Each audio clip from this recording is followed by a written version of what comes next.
Read this evening from the book of Genesis and chapter 37. Genesis and chapter 37.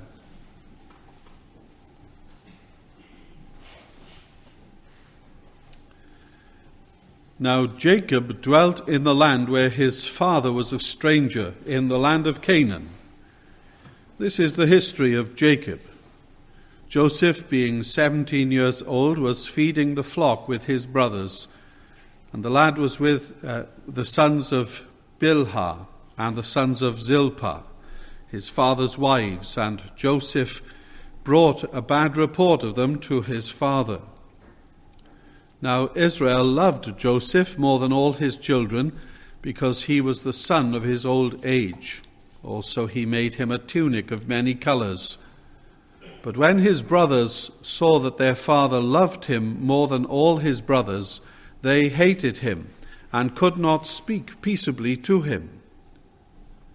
Now Joseph had a dream. He had told it to his brothers, and they hated him even more. So he said to them, "Please hear this dream which I've dreamed. There we were binding sheaves in the field. Then behold, my sheaf arose and also stood upright. And indeed your sheaves stood all around and bowed down to my sheaf." And his brothers said to him, "Shall you indeed reign over us? Or shall you indeed have dominion over us?" So they hated him even more for his dreams and for his words. Then he dreamed still another dream and told it to his brothers and said, "Look, I've dreamed another dream.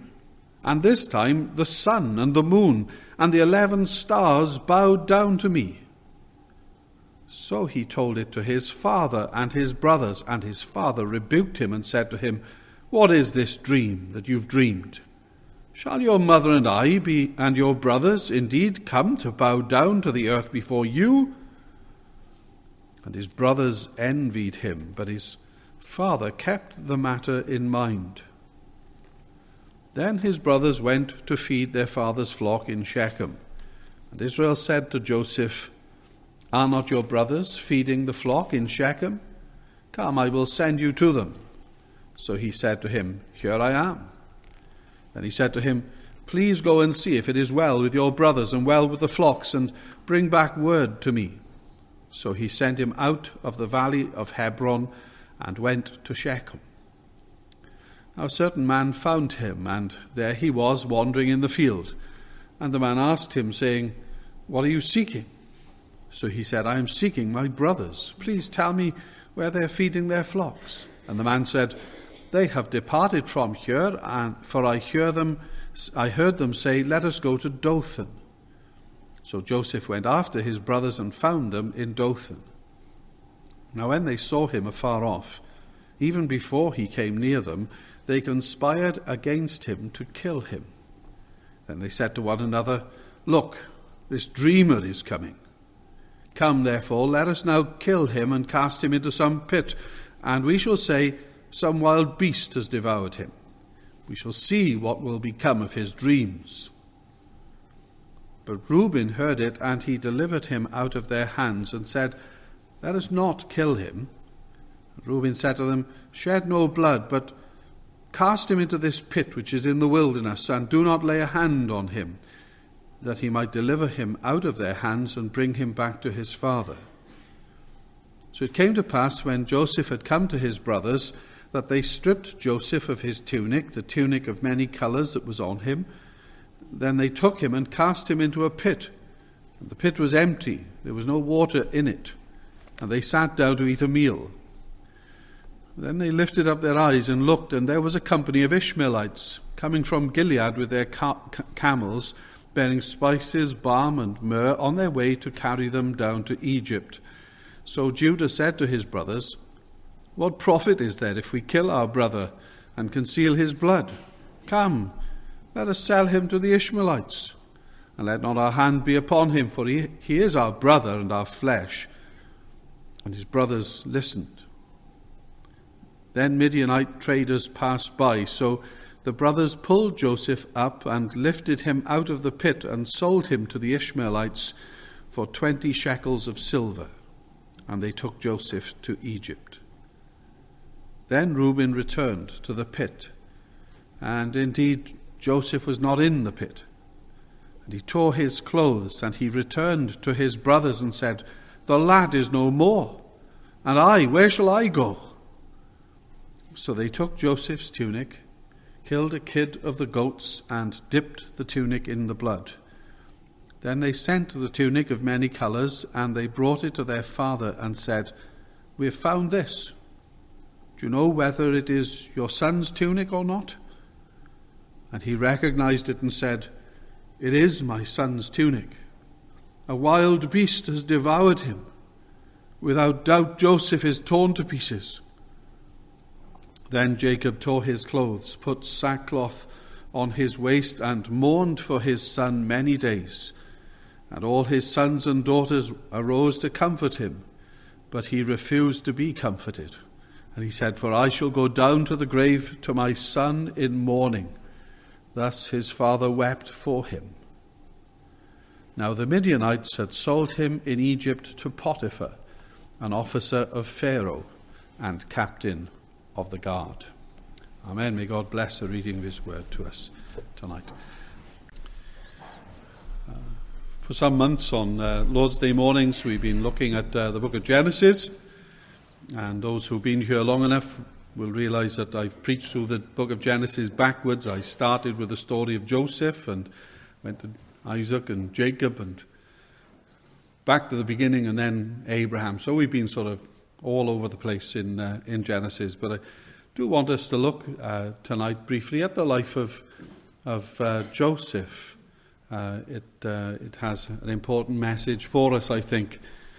The story of your life doesn't begin with you, does it? It starts with your parents before you were ever conscious very much of living in the world. There were influences being brought to bear upon you and upon your life by your parents, just as there were influences brought upon them when they were young. And influencing them in their time. So you can't separate your story from the story of your parents or your grandparents or your great-grandparents. Abraham was Joseph's grandfather. God had called Abraham, you remember, out of the Ur of the Chaldees, the most stable society in the ancient Near East, and he called him to be a wandering nomad, a real change for him. Abraham, you remember, had nothing to go on but the promise of God to him and the call of God, but he believed God's promise. He was a man of great and immense faith, the greatest example to us of a man of faith and living by faith in Scripture. Now, I know nothing about my great-grandfather, but there would hardly have been a day in the life of Joseph when they didn't talk about his great-grandfather. He was a great man of faith who believed God, and it was put to his account for righteousness.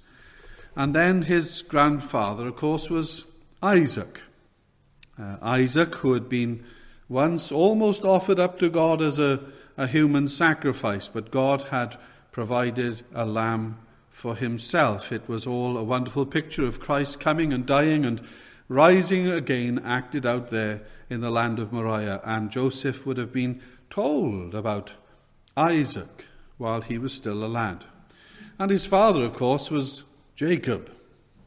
Jacob was a bit of a schemer, a crook, a dishonest man in many ways, who had all kinds of adventures, as you might remember from his life story. Joseph had been born in a foreign land, and by the time he was born, he already had 10 half-brothers. Jacob had a wife who had borne him 6 sons, a wife whom he liked but didn't love. And she had 2 maidens, and each of her maidens had borne Jacob 2 sons, and really it was down to the bickering disputes and jealousies in the home that those children were born, and there was a daughter, and there would be more daughters, but there was only one woman whom scheming Jacob really loved, and she was barren. She had no children. And the years passed, and 10 sons were born then, but as far as Jacob was concerned, it was as if he still had no children. The wife he loved with all his heart and soul was barren, and Jacob behaved like a childless man, until at last scheming, cunning, dishonest, lying, cheating Jacob received the son that he longed for through Rachel, the wife he loved. Joseph was born to Rachel, and Jacob treated Joseph, his 11th son, as if he were the firstborn, as if he were the oldest son. All his other sons, as we know, wore ordinary clothing, but there was special clothing reserved for Joseph, and he was the one then who was regarded as the one who would succeed Jacob as the head of the family. Some Bibles say that the coat was a coat of many colors, such as the version I'm using here. Others translate it as a coat of long sleeves. Fact is, we don't know really what sort of coat it was, but what we do know is that there were grown-up sons in the family, one of whom really was the firstborn, but now the youngest boy in the family, the youngest son, is being treated as if the others had never been born at all. The 11th son was treated as if he was the firstborn son. Jacob behaved as if Joseph was his only child, and he just put up with the others. Just one son was regarded as his, really, Joseph. So what sort of influences were brought to bear upon Joseph's life? There were 10 massively jealous half-brothers. How would you like it if you were already a grown-up son, but a new babe born into the family is treated as if he's the firstborn? And remember, this was the ancient East, where to be the firstborn was a very important status indeed. Then there were all these wives and concubines who didn't get on with each other in the home. They even did deals with each other as women to try and decide who would sleep when with Jacob on a given night. What sort of influence do you think that was in the life of Joseph? Then there was his uncle Laban, who was his father's employer. And they spent their time, Jacob and Laban, trying to cheat each other, pull a fast one on each other, trying to outwit each other without letting on. And then there was Rachel, his mother. You might have expected her to be the great stabilizing influence in his life. As we know, many children grow up and live in appalling circumstances. But sometimes there's one stable influence in a child's life, a grandmother very often, or a mother, someone who gives clear guidelines and helps to create some sense of normality and stability for a child. Not Rachel. When Jacob eventually left Laban's employment, Rachel stole Laban's household gods. She was a thief. And when Laban went and searched for Jacob's camp, she wouldn't get up. She said it was her time of the month. But really, she was sitting on the stolen goods. Rachel, you see, was clever as her father Laban, and as deceitful too, like her father, like her mother-in-law. And then she died. She died in childbirth. One more son, a true brother to Joseph. But from that moment then, heaped on Joseph were all the responsibilities of now being the chief love of his father's life. Jacob had loved Rachel like nobody else, but she now was dead, and Jacob loved Joseph. But now he loves Joseph with all the love that he had for Rachel too.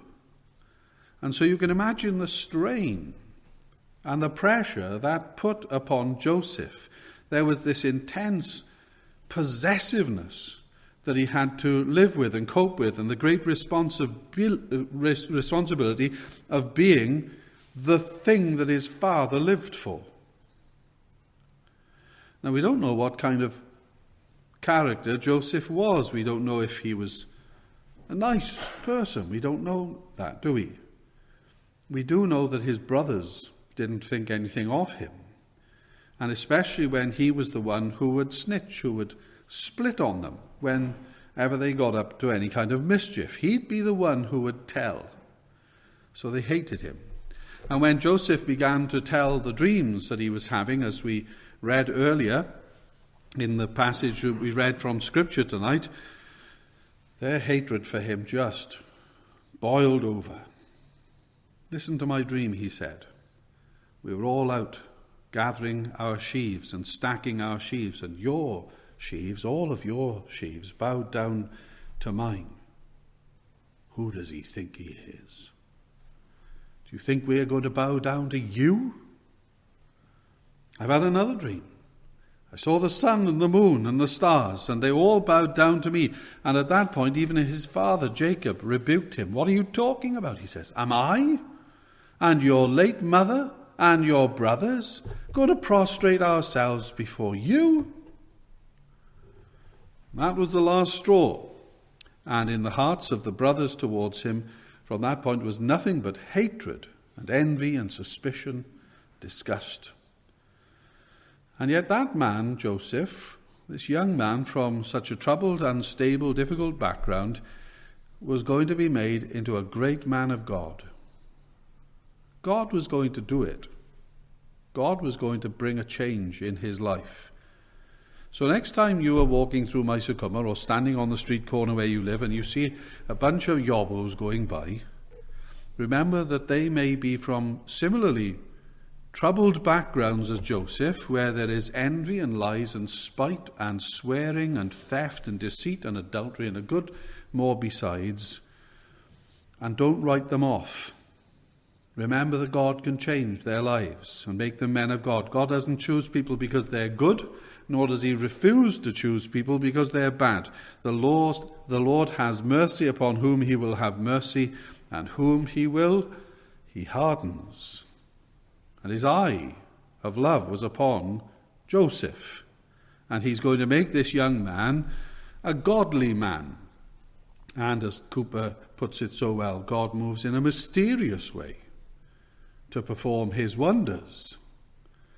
It all starts in earnest when one day Joseph, you remember, was thrown into that pit in the area of Dothan. His brothers were away tending the sheep, and after a while Jacob sent Joseph off to his brothers to see how they were getting on.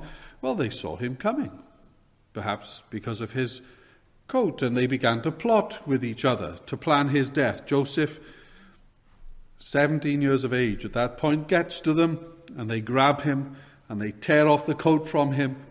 They throw him down into the pit, and while he lay in the pit, they sat down, and they ate their lunch, no doubt taunting him at the same time about his dreams. They wanted to kill him, but Reuben persuades them not to kill him, hoping to save him later. But while Reuben is away from the camp, Ishmaelite traders pass by, and Joseph is sold into slavery, and he's carried off by the Ishmaelites to Egypt.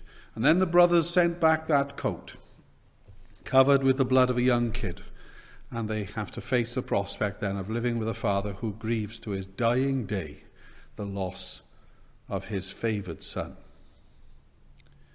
Isn't God unfathomable in the way he works out his purposes? I wonder what they said when they sold Joseph into slavery. What about your dreams now then? Is this how we are meant to bow down to you? Are you the one who has power over us? And this poor lad at 17 years of age is wrenched away from everything he's ever known and loved, and he's cast into a world of solitary loneliness because, at least for a while, he didn't speak a word of the nation to which he was being taken as a captive. But God was working in his life But do you think he could see that? Do you think when he was sitting in the pit, he saw that God was working in his life? Do you think he realized that when his momentary hope was dashed when they pulled him up out of the pit? And then he finds to his horror he's being sold as a slave. And when at last he arrives in Egypt and he's standing in the market for sale and people are bartering over him, do you think for one moment that he thought that God was in this and working in his life? And yet God was wonderfully at work in his life. And there he is now in the house of Potiphar, captain of the guard. And we read in chapter 39 and verse 2, the Lord was with Joseph, and he was a successful man. I don't know if Joseph saw it like that.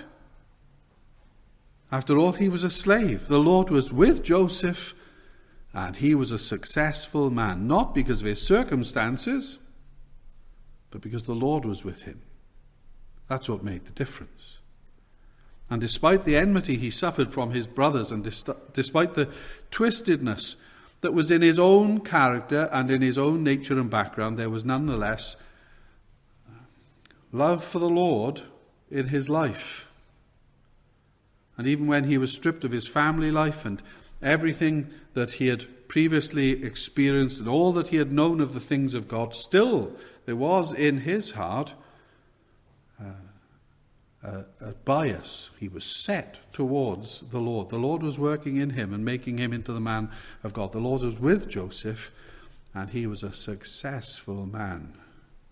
And so successful and so trustworthy, if you remember the story, so honest and upright that before long he's made the chief steward in Potiphar's household, which was a very eminent and important household in Egypt. And so efficient was Joseph that Potiphar left everything under his control. He knew that he didn't need to worry about anything if Joseph was looking after it.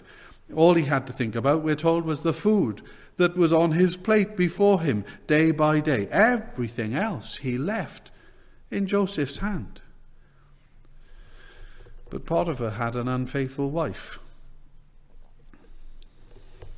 The Bible's so much more interesting than the soaps, isn't it?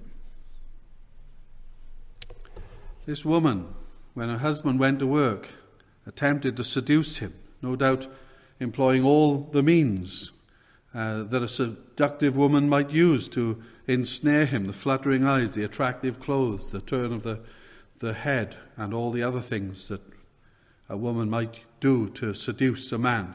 And Joseph doesn't yield. And he goes on day after day after day, we're told, but he doesn't yield. I'm in a place of trust, he says. Everything in the house is mine except for you. You are his wife. I will not betray him, nor will I betray God. How can I do this great wickedness and sin against God? He says to Potiphar's wife. And he remained steadfast, and he would not yield until one day at last this possessive and now angry woman grabs hold of him, and he flees from her and leaves his coat in her hands and open to the accusation of trying to take her. And when Potiphar's home, it's only minutes before Joseph is on his way to the prison of which his master is the governor. If you had asked Joseph at that point in his life, Joseph, is the Lord with you? Is the Lord for you? What do you think he would have said? He's been torn from his family, and he's in a foreign land, and just as things begin to improve, he finds himself cast into prison, an Egyptian prison, where there's nothing for him to do but rot. But we read, the Lord was with Joseph. The Lord was with him and showed mercy. Chapter 39 and verse 21. The Lord was with Joseph and showed him mercy, and he gave him favor in the sight of the keeper of the prison. And the keeper of the prison committed to Joseph's hand all the prisoners who were in the prison. Whatever they did there, it was his doing. The keeper of the prison did not look into anything that was under Joseph's authority, because the Lord was with him, and whatever he did, the Lord made to prosper. God was working in his life. A young man in his 20s, in Pharaoh's prison, with no trial, no sentence, no parole board, no hope. But the Lord was with him. But what is the Lord doing? What is the Lord doing? It's all very well to say the Lord is with him, but why all this pain? Don't you think Joseph never asked that question? Do you think he woke up in the morning and forgot about home and his father? But now he's in the monotony of an Egyptian prison until, so far as he knows, until he's dead. Why? Why this? But he will know why. One day. The years rolled by. He spent a long time in prison. One day the monotony is broken by the arrival of two new prisoners, a butler and a baker from Pharaoh's palace. Pharaoh is displeased with them, and off to prison they've gone. All the while then under Pharaoh's displeasure, and like Joseph, not knowing what the outcome of it's going to be. And they have dreams, and Joseph interprets them. And just as Joseph predicts, the baker is hanged and the butler is restored to Pharaoh's service. And as the butler leaves the prison, Joseph speaks with him. Chapter 40 and verse 14, he says to him, "Remember me when it's well with you, and please show kindness to me. Make mention of me to Pharaoh, and get me out of this house. For indeed I was stolen away from the land of the Hebrews, and also have done nothing here that should put me into the dungeon." And Joseph waits. How long is it going to be, he thinks. But the butler forgot him. And it was 2 more years in prison for Joseph. Another 2 years. Why? Why does God leave him in prison? Why does God allow him to be treated like that? And all the other heartaches that people have to face, when for month after month or year after year. Why does God allow that to happen? All the difficulties of life that we face, that we know we just cannot get out of.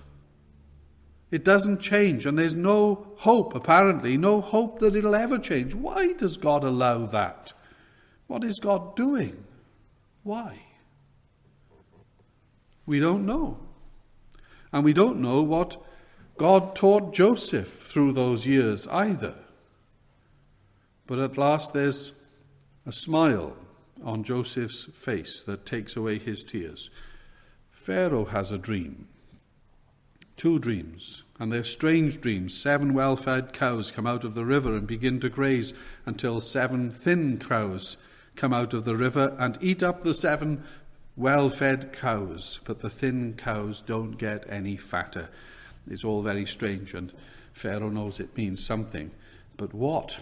And the butler remembers Joseph. And we read in chapter 41 and verse 14, "Then Pharaoh sent and called Joseph, and they brought him quickly out of the dungeon, and he shaved, changed his clothing, and came to Pharaoh.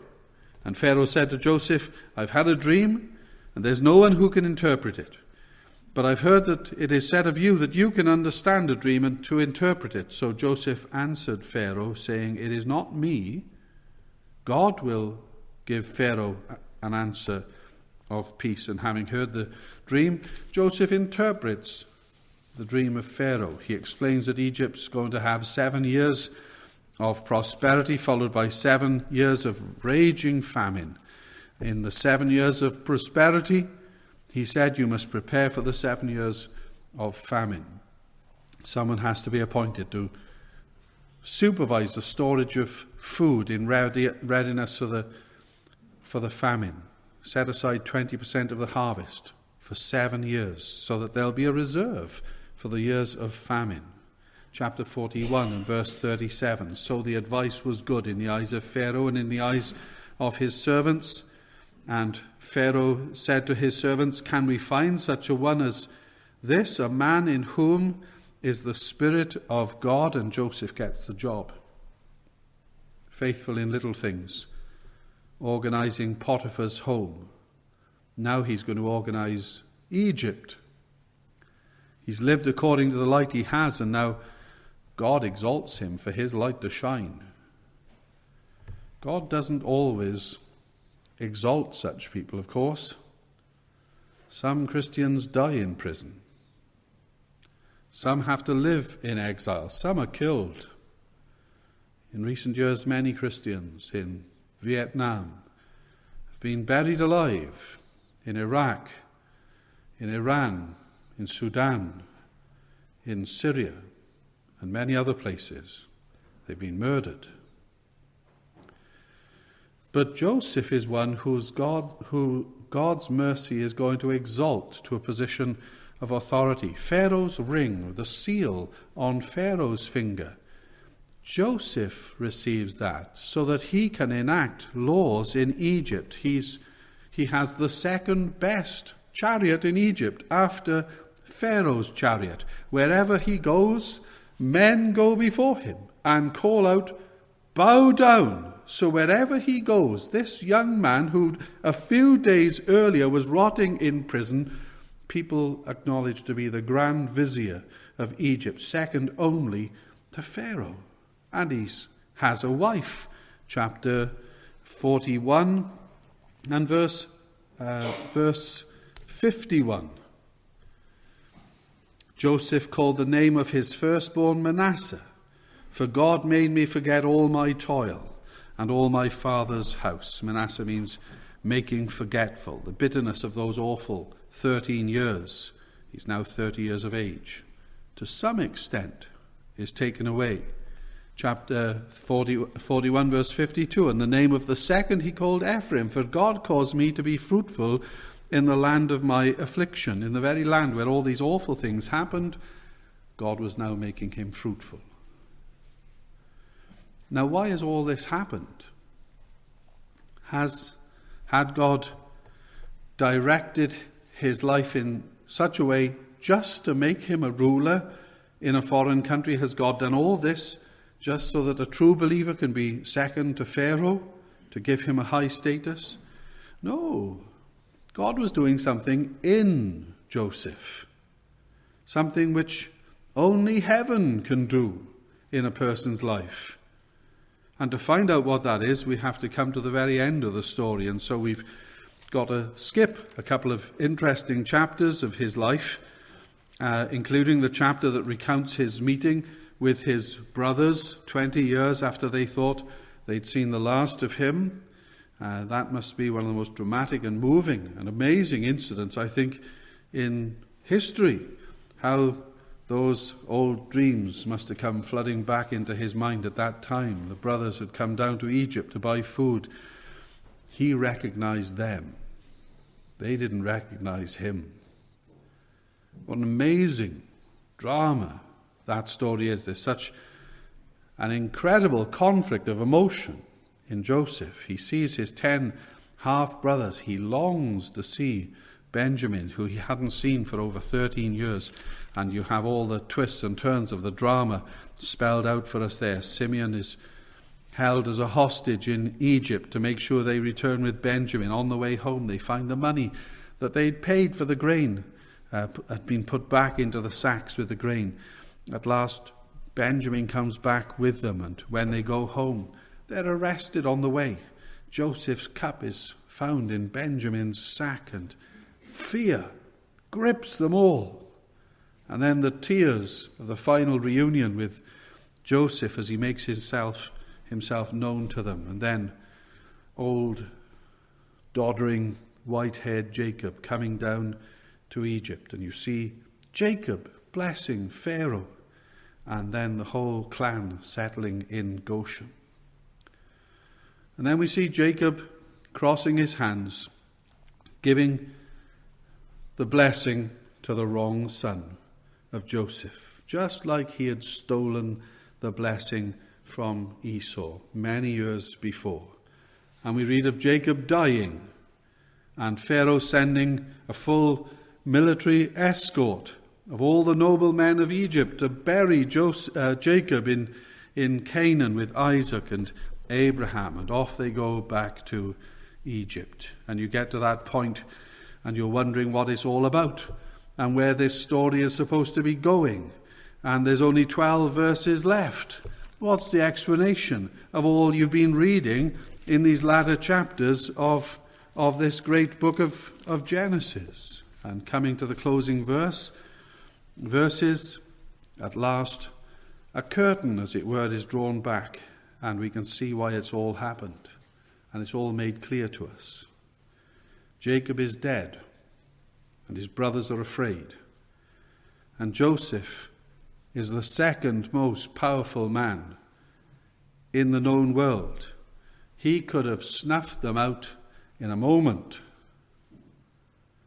He's not taken revenge yet for what they've done to him. But now Jacob's gone. Perhaps he's going to have his revenge now. He hadn't forgotten what they'd done.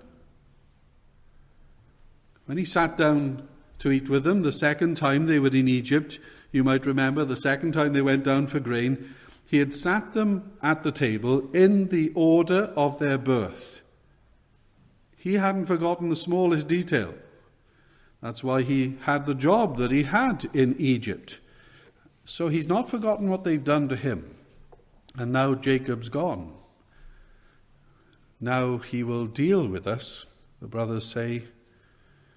And what can we do? And they concoct a story. Chapter 50 and verse 15. When his brothers saw that their father was dead, they said, "Perhaps Joseph will hate us and may actually repay us for all the evil we did to him." So they sent messengers to Joseph, saying, "Before your father died, he commanded, saying, 'Thus you will say to Joseph, I beg you, please forgive the trespass of your brothers and their sin, for they did evil to you. Now please forgive the trespass of the servants of the God of your father.' And Joseph wept when they spoke to him." They sent this message, and Joseph wept when they spoke to him. Why did he weep? Why was Joseph crying? He wept because his brothers had been living in fear for years, because they had completely misunderstood Joseph's character. Completely. Joseph, gracious, generous, kind, considerate, a great man, so warm and compassionate and understanding, but they all thought that that was just a veneer. They all thought it was a facade and a mask, just put on to suit the occasion, perhaps to impress his father, but it wasn't. In all the trials and the difficulties he had endured, in the pain and the tears of those years of his time in Egypt, God had done something in Joseph. And it was genuine. It was all genuine. Perhaps he had been intolerant and vindictive as a child. Perhaps he had. We don't know. But if he had been, he wasn't like that any longer. He had certainly been spoiled, hadn't he, as a child? I suspect from the fact that he told his dreams to his brothers in the way that he did, that he was perhaps a little conceited. But now he's a gracious man, and he's a humble man, and unself-conscious about it, and it's all genuine. He's 56 years of age, and he's a godly man. So they see things one way, but he sees things completely differently. Listen to verses 18 following. And his brothers also wept and fell down before his face, and they said, "Behold, we are your servants." Joseph said to them, "Do not be afraid, for am I in the place of God? But as for you, you meant evil against me, but God meant it for good, in order to bring it about, as it is this day, to save many people alive. Now therefore do not be afraid.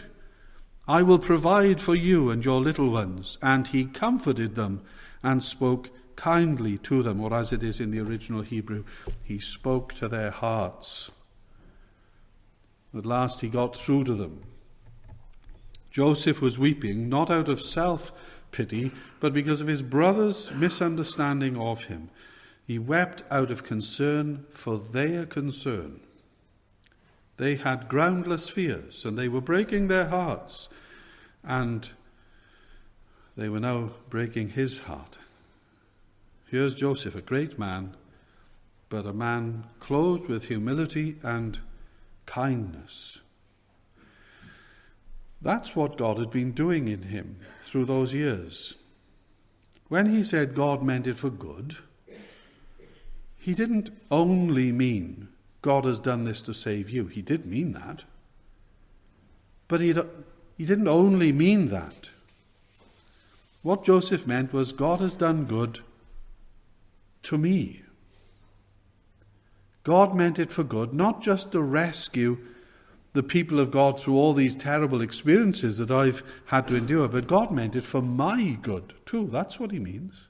Everything has been working for me. Nothing has been working against me. God meant it for good. So at 56 years of age, Joseph had come to understand. He understood that the purpose of life is not to get rich, though he was immensely rich. The purpose of life isn't to be well known, though he was obviously very well known.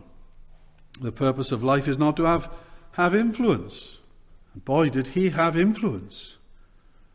The purpose of life is to be godly. That's what it's all about, and Joseph understood that. And the circumstances of our lives may make us rich, they may bestow influence upon us, and they may not. They may give us happiness, and they may not. But it is all God's gift to bring about this great work of preparing a soul for heaven.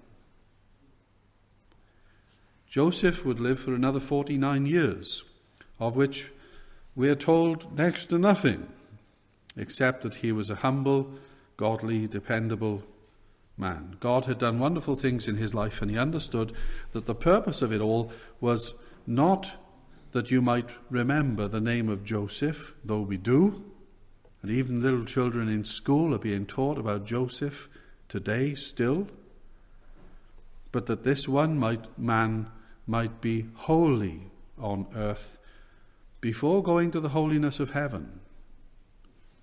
And once we see that, we understand so much. But if you miss that, well, you virtually miss it all. There are many professing Christians today, sadly, who think that the whole purpose of their life is to enjoy themselves. That is not the purpose of our lives. Nor is the purpose of our life to be rich and to live comfortably. The purpose of life is to remember that after death is the judgment. Some of you perhaps are not even on the road to life yet, and so when you are confronted with difficulties in life, you see everything as working against you. And the Lord isn't with you. He's not. You've never sought him, you've never found him in Christ, you've never been to the cross, you've never responded to his gracious invitations to you. Most of us here have come, but we've still to understand that the purpose of life is to be as prepared for heaven on earth as it is possible for a sinner to be. That's why we're here. The Lord bless his word to us.